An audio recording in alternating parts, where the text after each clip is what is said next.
पूर्व निर्धारित कार्यसूची अनुजाई ओडिशार मान्यवर राज्यपाल श्री रघुवर दास केन्दुझर जिला गस्तर आसी अनेक गुड़िया कार्यक्रम में जोग देते। सकाळू भुवनेश्वर राजभवन बाहरी विजु पट्टनायक विमान बंदर स्वतंत्र उड़ाजहाज जोगे आसी केन्दुझर राईसुआ एईर स्ट्रीप रे अवतरण करने पर से प्रथम निकटस्थ सदर ब्लॉक अंतर्गत टिकरपड़ा जाइए। सेठारे से महिला चाषी और 250 पाखापाखि ग्रुप रे थिबा चाषी मानक भेटी सेमानकर समस्या सुविधा असुविधा उपरे आलोचना करथिले। सेठारे अनेक महिला सरकारी योजनार वंचित होई मान्यवर राज्यपाल को अभियोग करबाक आसिथिले। सेठारे अनुष्ठित सभारे से उद्बोधन देइथिले। केन्दुझर जिलापाल और अन्य विभागीय अधिकारी माने उपस्थित थिले।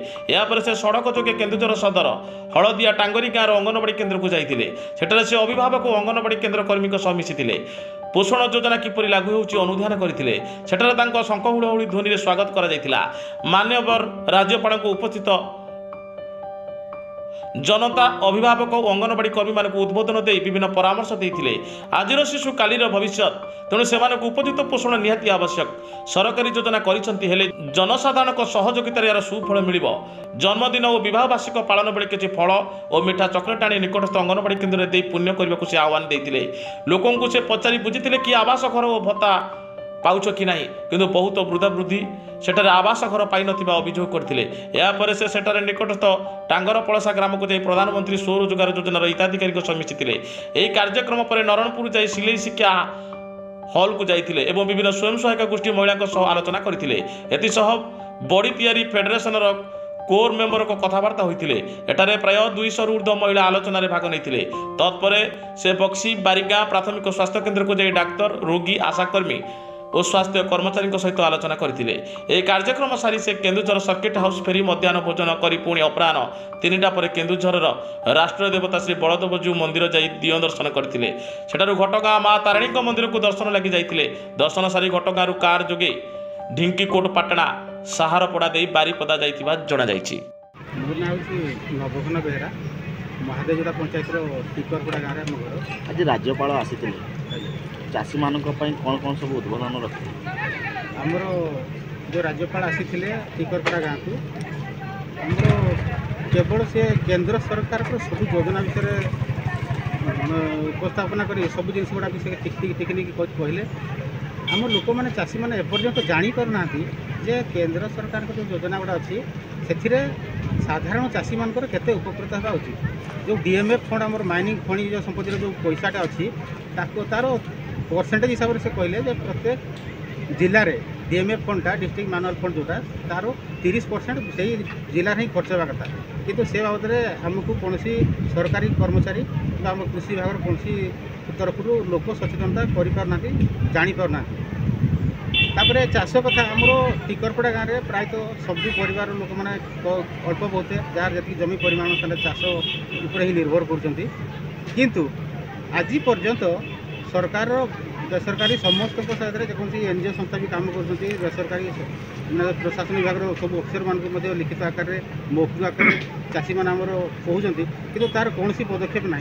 2019-20 आमर 3टा बोरवेल खुड़ा बर्तमान सुधा तार कौन पदक्षेप बर्तमान सुधा हो पारि ना। आम स्कूल सामने से तापर आज आम आमर गवर्नर को आम लिखित आकार देचु कि आम जो माछकाना चिरस्रोता जो नाड़ अच्छी जो नदीटी होती से नदी केमती आम पाख एरिया अंचल को केमती पानी सप्लाई कर योजना प्रस्तुत करेंगे आम आशा रखु। आज गवर्नर जो आसी से आम ग्रामवासी बहुत माने खुशी उल्लासित बहुत माने वो जो भल योजना गुड़ा कले बहुत माने आर मन भितर गोटे जागरण सृष्टि होती जोटा कि मुझे भावुची ये जो छोटिया मोटिया जो प्रोग्राम जो प्रशासन विभाग जो मोदी सरकार जो योजना गुड़ा कहते निश्चित भाव में समस्ते अवगत ही किसी गोटे करेंगे। धन्यवाद। जय हिंद। तुम ना कौन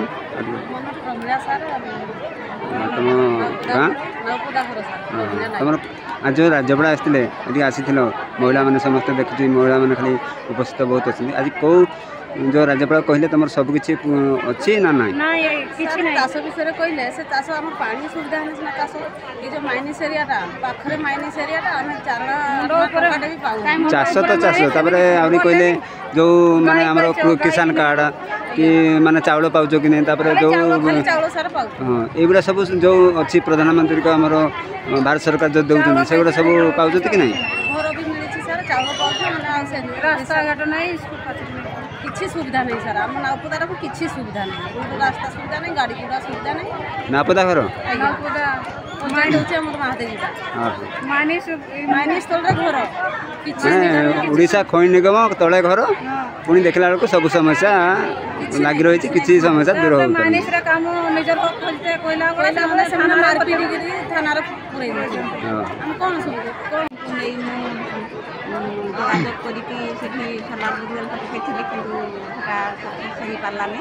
ଯଦି ସେଇ ଜାଗାରେ ଆଉ ଟିକେ ଅଧିକ ପରିମାଣରେ ଗଭୀର କରି ଯଦି ସୋଲାର ବୁଝିବା ହେଇପାରନ୍ତା, 5 ଜଣ ଚାଷୀ ଉପକୃତ ହେବେ ବୋଲି ମୋର ଆଶା ଅବଶ୍ୟ। ଆଜି ରାଜ୍ୟପାଳ ଯେଉଁ କହିଲେ ଯେଉଁ ସବୁ ସଂସ୍ଥା ଯେଉଁ ସବୁ ପାଉଛନ୍ତି ବୋଲି କହିଲେ, ତୁମେ ପାଉଛ ସବୁ?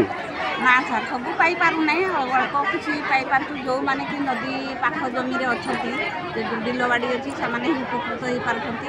କିନ୍ତୁ ଆମର ତ ସେମିତି ସମସ୍ତଙ୍କଠୁ ସେ ନଦୀ ନାଳ ଜାଗାରେ ଜମି ବାଡ଼ି ନାହିଁ। ଯେଉଁମାନଙ୍କର ଅଛି ସେମାନେ ଉପକୃତ ହେଉଛନ୍ତି, ଯେଉଁମାନଙ୍କର ନାହିଁ ସେମାନେ କରିପାରୁନାହାନ୍ତି। ଆଉ ତୁମ ଗାଁରେ ପାନୀୟ ଜଳ ଠିକ୍ ଅଛି, ମାନେ ନଳକୂପ କି ପୋଖରୀ ସବୁ ଠିକ୍ ଅଛି? ପୋଖରୀ ଆମେ ମୋର ଫାର୍ମ ଫଣ୍ଡ ବି ମୋ ନାଁରେ ଗୋଟେ କରିଥିଲି, କିନ୍ତୁ ସେଟା ଯେଉଁ ଜାନୁଆରୀ ଫେବୃଆରୀ ଗଲା ବେଳକୁ ପାଣି ଶୁଖି ଯାଉଛି। 10/10ର ଏଇଟା ପଞ୍ଚାୟତ ଥରରୁ ମୁଁ ଫାର୍ମ ଫଣ୍ଡ ପାଇଥିଲି, ମୋ ନାଁରେ କିନ୍ତୁ ଅଛି ସେଟା। ପାଣି ସେଠି ମାଛ ଚାଷ ବି ବର୍ଷେ ଆମକୁ ଦେଇଥିଲେ, ମାଛ ଜାଆଁଳା। ଆମେ ସେ ମାଛ ଜାଆଁଳାରେ ସେଠି ଚାଷ କରିଥିଲୁ ମାଛ। ତୁମ ନାଁଟା କ'ଣ? ବନିତା ମହନ୍ତ, ମୁକୁନା ଘର, ଯିବି ମୁକୁନା ଗ୍ରାମ। ମୋ ନାଁ ତରୁଣୀ ବେହେରା, ଟିକରପଡ଼ା ତଳସାହି ଘର। କିଛି ତ ନାହିଁ, କାଳିଆ ଯୋଜନା ଆମର ବର ପାଆନ୍ତି, ମୁଇଁ ନାହିଁ, ଆଉ କିଛି ନାହିଁ। କାଳିଆ ଯୋଜନା ମୋଦି ପଇସା ପାଉଛନ୍ତି 2000, ଆଉ କାଳିଆ ଯୋଜନା ପଇସା ନାହିଁ। ଆଉ ଆମର ଟିକେ ପାଣି ସୁବିଧା, ରାସ୍ତାଘାଟ ତିଆରି ହେଇଛି? ନାହିଁ ନାହିଁ, ରାସ୍ତାଘାଟ ତିଆରି ହେଇନାହିଁ। ଆଉ ପାଣି ବି ଅସୁବିଧା, ଆସିକି ଟିକେ 2 ଘର ଯାଇଛନ୍ତି ସେଠିକି, ଆମେ ଯାଇ ଉଠି ଯାଇନାହିଁ, ହେଲେ ବହୁତ ଦୂରିଆ ପାଣି। ଆଉ ଠିକ୍ ଅଛି। ନା କୌତୁକ ନାହିଁ, ନା ବୋଧା ଘର। ଆଜ୍ଞା ସୋଲାର ଦେଇଛନ୍ତି, ଆଜ୍ଞା ସୋଲାର ଯେମିତି ଦେଇଛନ୍ତି ସେମିତି ପଡ଼ିଛି। ଆଉ ଯେତେ କମ୍ପ୍ଲେନ୍ ଯାଉଛି, ଆଉ ସମସ୍ତେ କହୁଛନ୍ତି ହଁ ହେଇଯିବ, ତାପରେ ଦେଖିଲା ବେଳକୁ ଦେଖା ଦର୍ଶନ ନାହିଁ। ତାପରେ ଇଲେକ୍ସନ୍ ଆସିଲା ପରେ ତାପରେ କିଏ କହିବ ମୁଁ ଦେବି, ସିଏ କହିବ ମୁଁ ଦେବି। ତାପରେ ଇଲେକ୍ସନ୍ ନେଇ ସାରିଲା ପରେ ଆଉ କାହାର ଦେଖା ଦର୍ଶନ ନାହିଁ। ଆଉ ଇଲେକ୍ସନ୍ ପାଖେଇ ଆସିଲା ବେଳେ ସମସ୍ତେ ଗୋଡ଼ ଧରିବେ, ତଳେ ହାତ ଧରିବେ। ଇଲେକ୍ସନ୍ ସରିଗଲା ପରେ ନିଜେ ଆମେ ହାତରେ ଗୁଡ଼ରେ ଧରିନେବେ, ଆଉ ଆମ କଥା କେହି ଶୁଣିବେ। କେନ୍ଦୁଝର ଜିଲ୍ଲାରୁ ଅଭିମନ୍ୟୁ ବାରିକଙ୍କ ରିପୋର୍ଟ, ସାଇ ସତ୍ୟ ନ୍ୟୁଜ୍।